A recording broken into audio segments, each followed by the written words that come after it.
किसी ने बड़े कमाल की बात कही है कि जिंदगी में संकट का हर दरिया पार होगा। थोड़ी सी हिम्मत रखिए, देखना एक दिन चमत्कार भी होगा। हेलो फ्रेंड्स, नमस्ते। आज की कहानी है एक अमीर सेठ की। एक छोटे से शहर के बड़े सेठ थे। बहुत सारी गाड़ी, बंगला और पैसा था। बहुत सारे बिजनेस चल रहे थे और बहुत सारी फैक्ट्रीज के मालिक थे। कहीं कोई कमी नहीं थी, हर तरह से संपन्न थे। एक दिन फैक्ट्री से शाम को घर लौटे थे। घर पर पहुंचे तो देखा कि घर के सारे लोग पूजा पाठ कर रहे थे। शाम की आरती चल रही थी। सेठ जी भगवान से थोड़ी दूरी बनाकर चलते थे। वो थोड़े नास्तिक टाइप के थे। अपने कमरे में चुपचाप चले गए। जाकर अपना हिसाब किताब देखने लगे। नौकर को आवाज़ दी एक कप कॉफ़ी के लिए। अचानक से सेठ जी को सीने में दर्द होने लगा। उस शहर के बड़े से बड़े डॉक्टर्स ने उनको एग्जामिन किया। सारे टेस्ट भी हुए। जब रिपोर्ट्स आई तो उसमें सब कुछ नॉर्मल आया, लेकिन सेठ जी को अभी भी उलझन और बेचैनी महसूस हो रही थी। तो उन्होंने डॉक्टर से कहा कि कोई दवाई लिख दें। सेठ जी को डॉक्टर्स ने समझाया कि आप बिल्कुल ठीक हैं, क्यों परेशान हो रहे हैं। फिर भी सेठ जी का मन था तो डॉक्टर्स ने एक दो मेडिसिन्स लिख दी और साथ में नींद की गोली भी लिख दी कि नींद ना आए तो ये भी ले लेना। लेकिन आज आप आराम करना कि शायद आप किसी बात को लेकर परेशान हैं, इसलिए आपको बेचैनी हो रही है। सेठ जी घर आए। खाना तैयार था। नौकर दवाइयाँ लेकर आ चुका था। खाना खाकर उन्होंने दवाइयाँ भी ले ली थीं। अब सोने के लिए बिस्तर पर लेटे, लेकिन नींद नहीं आ रही थी। करवट बदल रहे थे। उठकर नींद की गोली भी ले ली, लेकिन तब भी नींद नहीं आ रही थी। बहुत देर हो चुकी थी। लाइट ऑन करके टाइम देखा तो घड़ी में 3 बज रहे थे। चारों ओर शांति और रात का सन्नाटा था। उन्हें लगा कि इस बंद कमरे में उन्हें घुटन हो रही होगी, तो कमरे से बाहर निकल के अपने घर के गार्डन में जाकर टहलने लगे। लेकिन वहाँ भी उन्हें सुकून नहीं आ रहा था। तो उन्होंने सोचा कि थोड़ा बाहर टहल कर आते हैं। वो घर से बाहर निकल गए। कॉलोनी में सड़क पर टहलते टहलते दूर चले गए। इतने खोए हुए थे ख्यालों में कि घर से इतनी दूर कब आ गए पता ही नहीं चला। सड़क किनारे एक चबूतरा था। वहाँ जाकर बैठ गए। आराम से चप्पल उतार कर बैठे। फिर अपने बचपन को याद करने लगे। घर, परिवार, जाने किन किन ख्यालों में खोए हुए थे। उन दिनों को याद करने लगे जब वो स्ट्रगल कर रहे थे, जब लाइफ में उनके पास कुछ नहीं था। बैठे बैठे सोच ही रहे थे कि तभी एक कुत्ता आया और उनकी एक चप्पल जो उन्होंने उतारी हुई थी वो अपने मुंह में दबाकर भाग गया। सेठ जी ने जब देखा तो अपनी चप्पल लेने के लिए उसके पीछे पीछे भागे।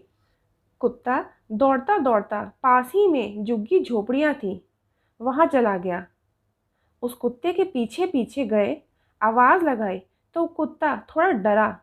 उसने वो चप्पल अपने मुंह से नीचे गिराई और वहाँ से धीरे से चला गया। सेठ जी ने अपनी चप्पल पहनी और वापस अपने घर की ओर जाने के लिए तैयार थे, क्योंकि उन्हें याद आया कि घर भी तो जाना है। इतनी देर से बाहर बैठा हूँ। तभी उन्हें किसी के रोने की आवाज़ आई। सेठ जी ने आसपास देखा तो पता चला कि एक झोपड़ी में से आवाज़ आ रही थी, एक महिला के रोने की। तकरीबन सुबह के 5 बज रहे होंगे। काफ़ी देर हो चुकी थी।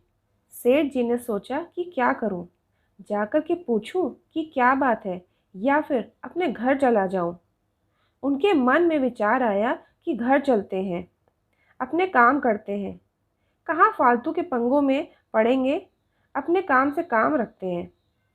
सेठ जी ने घर की ओर 4-5 कदम आगे बढ़ाए ही थे कि उनके मन में ख्याल आया कि एक बार जाकर पूछ तो लूँ, पता तो कर लूँ कि आखिर क्या बात है।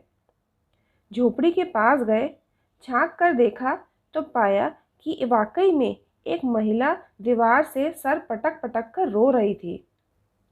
सेठ जी ने दरवाज़ा खटखटाया तो महिला ने दरवाज़ा खोला। सेठ जी ने सबसे पहले तो माफ़ी मांगी कि बहन जी, गलत मत समझिएगा, मैं बाहर यहाँ से गुज़र रहा था तो मुझे आपके रोने की आवाज़ आई। क्यों रो रही हैं आप? क्या बात है? क्यों परेशान हैं? उस महिला ने बताया कि बाबूजी, क्या बताऊं, मेरी 5 साल की बच्ची है, सोई हुई है ज़मीन पर, ये बीमार है। डॉक्टर्स कह रहे हैं कि इसके ऑपरेशन के लिए बड़ा खर्चा होगा, लेकिन मैं पैसे कहाँ से लाऊं?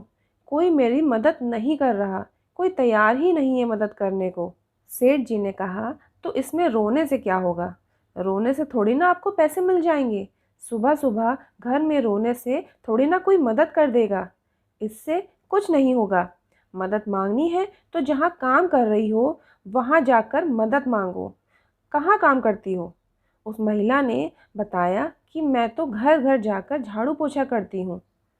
सेठ जी बोले, तो उनसे मदद मांग लेती, रोने से कुछ नहीं होने वाला। उस महिला ने कहा कि रो तो इसलिए रही थी क्योंकि कल एक साधु महाराज, एक बाबा जी यहाँ से निकले थे। उन्होंने कहा था कि सुबह सुबह 4 बजे कल रोना शुरू कर देना और ऊपर वाले को याद करना, लगातार प्रार्थना करना, देखना चमत्कार ज़रूर होगा। इसलिए मैं रो रही थी कि शायद उन बाबा जी की बात सच हो जाए, शायद ऊपर वाला मेरी सुन ले। सेठ जी बाबा तो क्या, ऊपर वाले में भी ज़्यादा विश्वास नहीं रखते थे, परंतु उन्हें उस महिला की हालत देखकर तरस आ गया। उनका दिल पिघल गया। उन्होंने फटाफट कॉल किया, एम्बुलेंस आई, डॉक्टर्स को कॉल किया कि इस बच्ची का ऑपरेशन होना है। जितना खर्चा होना है वो सब आप मुझसे लेना। आप इस बच्ची को ठीक कर दो, स्वस्थ कर दो। और उस महिला को कहा कि आप कल से ही मेरे यहाँ काम पर आकर नौकरी शुरू करिए।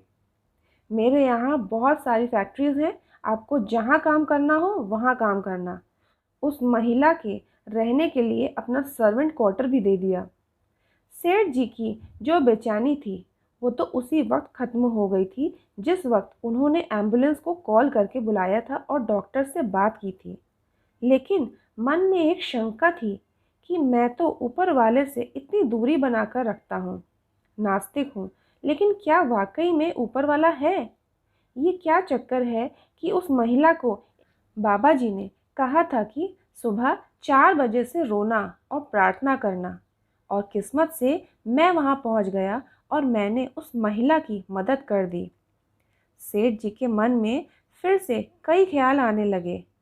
फिर दूसरा ख्याल आया कि अगर वाकई ऊपर वाला है हमारी रक्षा के लिए, तो हम क्यों छोटी छोटी बात पर परेशान हो जाते हैं और हमारा मन विचलित क्यों हो जाता है।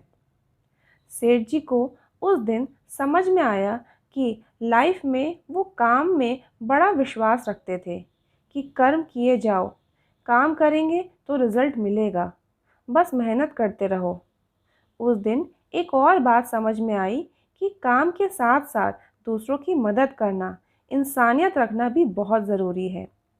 सेठ जी को उस दिन समझ आया कि जब उस दिन उन्होंने किसी की मदद की तो उन्हें सुकून आया। जो अंदर की बेचैनी थी वो खत्म हो गई। दोस्तों, ये कहानी सिखाती है कि यदि भरोसा रखेंगे तो चमत्कार ज़रूर होगा। दूसरी बात ये भी सिखाती है कि ज़िंदगी में जब भी मौका मिले तो किसी ज़रूरतमंद की मदद ज़रूर करना। उससे मन को सुकून तो मिलता ही है, साथ में ऊपर वाला उसकी मदद ज़रूर करता है जो दूसरों के दुख दर्द में खड़ा होता है, उनके काम आता है। और तीसरी सबसे बड़ी बात ये कि ज़िंदगी में ज्ञान बांटने से सब कुछ नहीं होता, मुस्कान बांटना भी ज़रूरी है। आज की कहानी अगर पसंद आए तो उसको लाइक करिएगा, फ्रेंड्स एंड फैमिली के साथ शेयर करिएगा और अगली स्टोरी के नोटिफिकेशन पाने के लिए चैनल को सब्सक्राइब भी करिएगा, साथ ही साथ बेल आइकन भी ज़रूर प्रेस करिएगा। Thank you.